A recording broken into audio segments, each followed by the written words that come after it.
Hi everyone, and welcome to another episode by Poor Man Gamer. Today we're gonna go through the crate challenge with the free-to-play decks.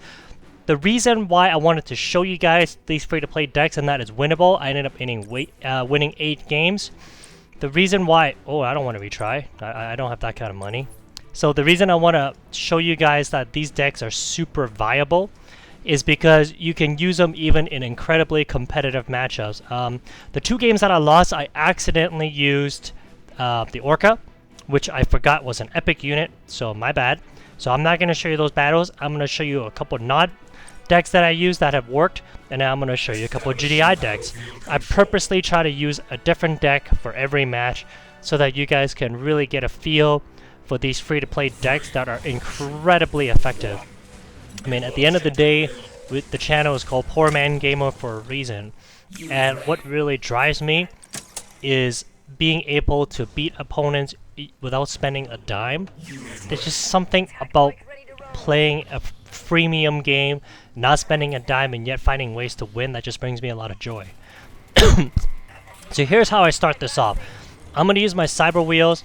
At first I thought, yeah, maybe I'll use the cyber wheel to protect my bikes. Then I realized, nah, why don't I just use my cyber wheel to go ahead and shred his missile squad, right? Why bother? And then so what I do is, because he's charging the missile for me, remember, the key of this free-to-play deck is this. The missile has to be charged at all times, right? Because that way, the point is that you want to win the missiles as aggressively as possible. By allowing the bikes to take on some of the damage, so that my cyber wood can take out his missile squad, he placed himself in an impossible position where he has to sacrifice that first missile in order for him to win. Now, rather than blindly aim at that harvester, I try my best to charge my tank to the bottom so that it can't be attacked. And as you can see there, I'm just trying my best to do more damage against it. Now I'm going to roll up my flame squad. I'm still protecting my tank, Unfortunately, I wasn't quite good with my micro, couldn't get it quite on spot. However, I am able to roll up my flame troopers now because I did destroy one of his harvesters. And look at this. Out comes a disruptor, which ain't gonna do much, son. Not against my tank. So my tank is gonna go hunt it down. Bang, bang, bang, bang, bang. I let it live because I want to finish off that harvester. I see a sandstorm. The beauty of this deck is this. If you see units like Sandstorm, I can simply roll out with my laser troops. They're going to take a while to destroy a unit like the Sandstorm, but they also don't die, so it's kind of like an anti-counter, right? It ain't going to do much damage, but it does hold its own fairly well. And as you can see here, I was able to quickly wrap up this match because by the time he rolled out his Sandstorms and really dominated the map, I was able to pick up this win. I always emphasize that practicing your skills with a speedy, fun deck is more important than these heavy hitters. So there's a great example. As you can see here, my deck is not maxed out level 10s. They are level 9s. Right, sometimes a level 8. I'm going to show you a different combination now using my famous troll deck. The troll deck is basically picking the 2 cheapest units out of each category, rolling with it, and going for the win. Same strategy. The key is speed, speed, speed, speed, speed. I don't know if it's going to work in higher level ladder matches, but in these situations, I find it incredibly fun to play with. I use this deck with Dropod. I still can't remember the guy's name. Dropod man. Colonel something? Lieutenant something? Well, whatever it is. The reason I use Dropod is because it allows me to have an extra flame troop, which is good against the anti-infantry. I'm going to go ahead now, roll it out, and I'm going to take out his flame troops on the bottom. I'm wondering what he's got on the bottom to help me stall out this missile, which is why I moved my riflemen away. And lo and behold is a Scarab. So right away, I know that I don't really have to worry too much about that bottom tile. It's very easy to clear it off. And I'm going to show you what I do with my bike there. I fire a shot, I run away. I'm going to try to make his laser squad chase me while keeping him on the Tiberium. I'm going to fire off another shot. I take care of his Scarab on the bottom.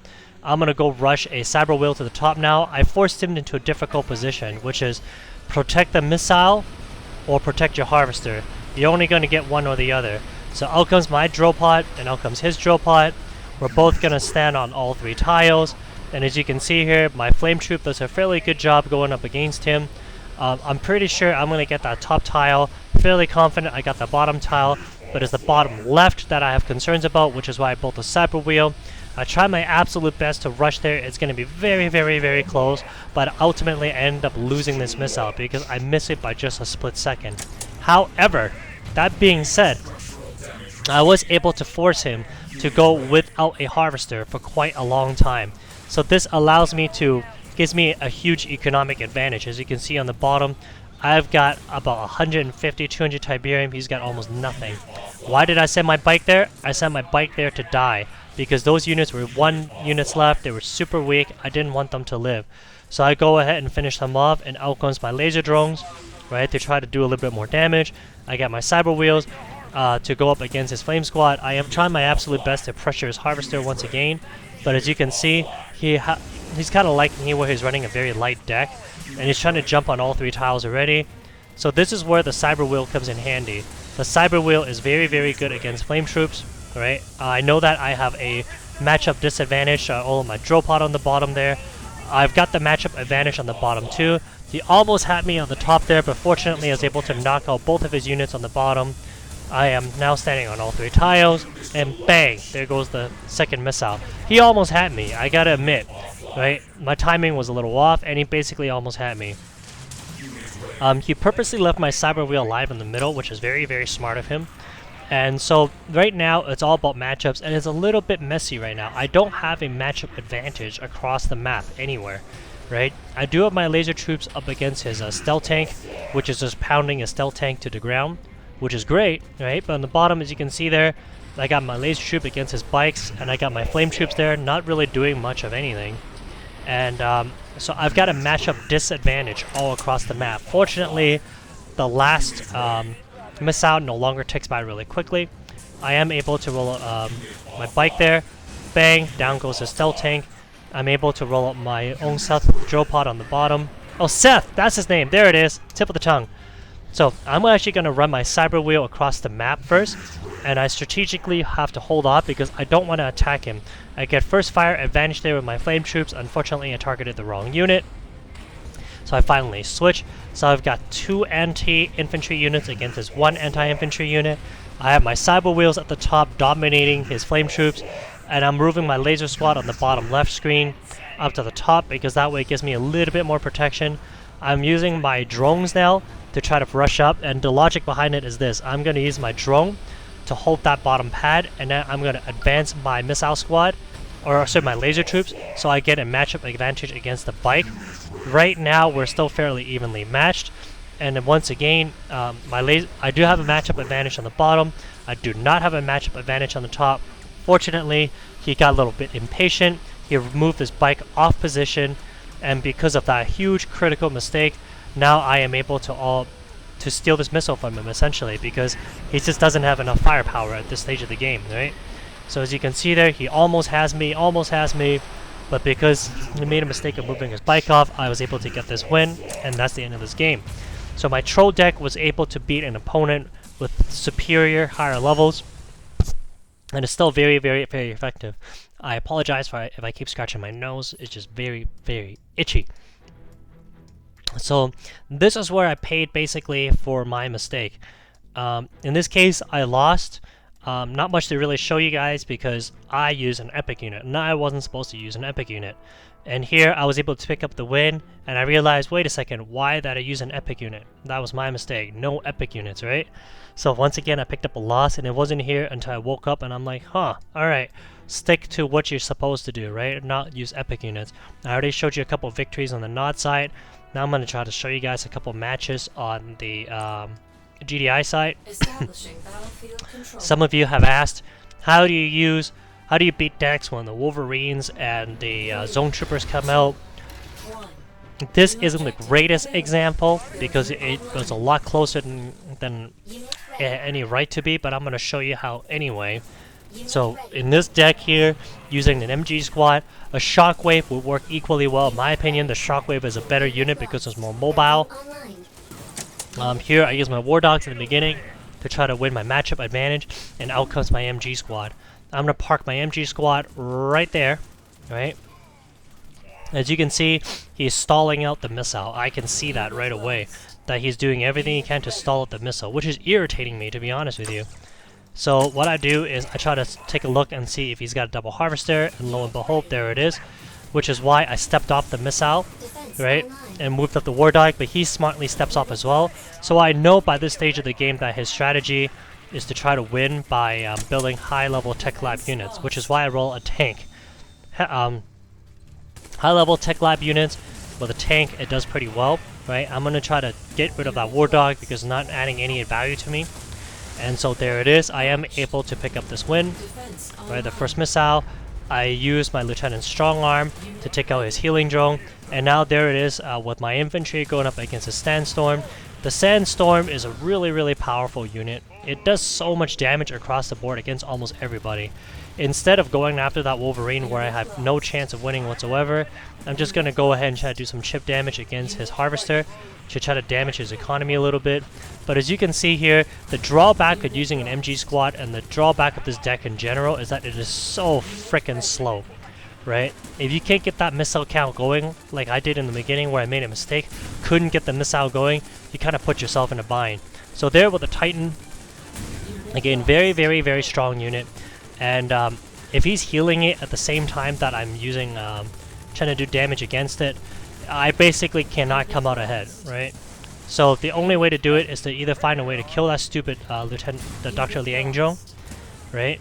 Or get him to force it off. So there I moved my my missile squad away into position to take out his stupid healing drone.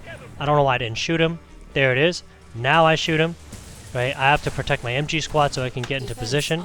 I'm doing everything I can. That's why I rolled up my Lieutenant Strong Arm. By trying to get my MG squad into position, I was hoping I can hold this missile tile. And as you can see here, he continuously stalls out this missile, which works to his advantage. I'm going to give you a spoiler now. He manages to harvest the entire Tiberian map. And he almost won this match. And you're going to see later on the power of the missile squad. It is one of the first units you start with, it is one of the cheapest units you use, and yet at the same time it is so incredibly powerful. Right now I have no chance of winning anything right now. He's got the strongest units that's available in the entire GTI deck up against my level 9 units that are nowhere near as strong, right? As you can see. I have to take out his Dr. Liang drone, which is what I do. I'm trying to force him off. Right, I continuously roll out a combination of tank slash missile squads because the Wolverines are very strong units, right? And it is without taking out the Wolverines, my infantry don't have a chance. So there, I'm chipping away at his Titan, right? Taking it one pad at a time. So there I am taking one pad. I do see his snipers come out, which is why I roll out my War Dog because my War Dog is the best chance I have against his snipers. I'm gonna go ahead and roll out my my missile squads to take out more of his sandstorms. So as you can see here, check this out, because it launched early, so let me pause it here. I ran the War Dog all the way to the bottom. I knew the War Dog was very strong against the Titans and the snipers because it takes 4 shots from the Titans to kill a War Dog, so I rolled it all the way to the bottom. I blow up one sandstorm and I use my missile squad and my tank at the top to go against his sandstorm, and my missile squad's on the bottom's holding that 3rd pad. By jumping on all 3 pads at the last second, I was able to steal this victory away from him, despite him having vastly superior firepower. So if you guys are wondering how you can beat your opponent when this comes out, stick to the basics. At the end of the game, I was able to win by basically sticking to my missile squad, the MG squad, and the War Dogs. So guys, as always, thank you for watching. I hope you enjoyed this video. If you guys want, I'll show you guys one more game here where I'm up against a Tech Lab unit, because quite a few of you have, and it's a question that comes up that I see quite often as well, which is how do you beat these GTI decks that rolls out with really strong units. I show you how you can get a win with GTI. Now I'm going to show you how to do it with not. I almost always open with a Harvester first, and then open with a Cyber Wheel. I see he's got a double Harvester, so naturally I'm trying to pump out bikes as quick as I can to destroy him, to destroy his Harvesters, right? So his Shockwaves are a very good counter against me, I'm actually going to move my bikes away. The reason I do this is I'm trying to draw his shockwaves away. I'm trying to force him into an impossible position. Do you contest the missile, or do you defend your harvester? So in this case, he made a bad choice here. He should have just let the first missile slip away and not give up on his harvester. But he gave up on his harvester, and now I am able to chip away even more damage. A couple of misplay here, moving our units in the incorrect direction. I meant for my flame troop to move to the bottom, and my laser squad to the top, laser troops. So here you're going to see a matchup advantage. Shockwaves, ground unit only, sniper, ground unit only, which is why I immediately push out banshees like crazy. But the beauty of this deck is that you have a counter to almost everything, and it's a very well balanced deck. Notice how here the cyber wheel is going up against a sniper, and my flame troop is going against his shockwaves, right? Very, very well balanced, and you are able to gain a matchup advantage in every position. And then my banshee here is just going to make real quick work of his harvesters. I'm doing everything I can to prevent him from gaining an economic advantage, and at the same time I'm keeping this missile charge. I see a Wolverine come out, so naturally I build a tank. Why? Because once that missile count is going to be near the end, he's going to be forced into an impossible position. I give up harvesting altogether and even move my harvester up to throw an extra unit on the board, and there you go. Easy peasy lemon squeezy. CNC Quebec in the last match you watched played a lot better by stalling out the missile. In this case, this is how you get the win, right? Just rush the opponent and make sure that they don't get an advantage while keeping the missile count up. As always, thank you for watching. If you like what you saw, hit the subscribe button below. Have a wonderful day. Take care.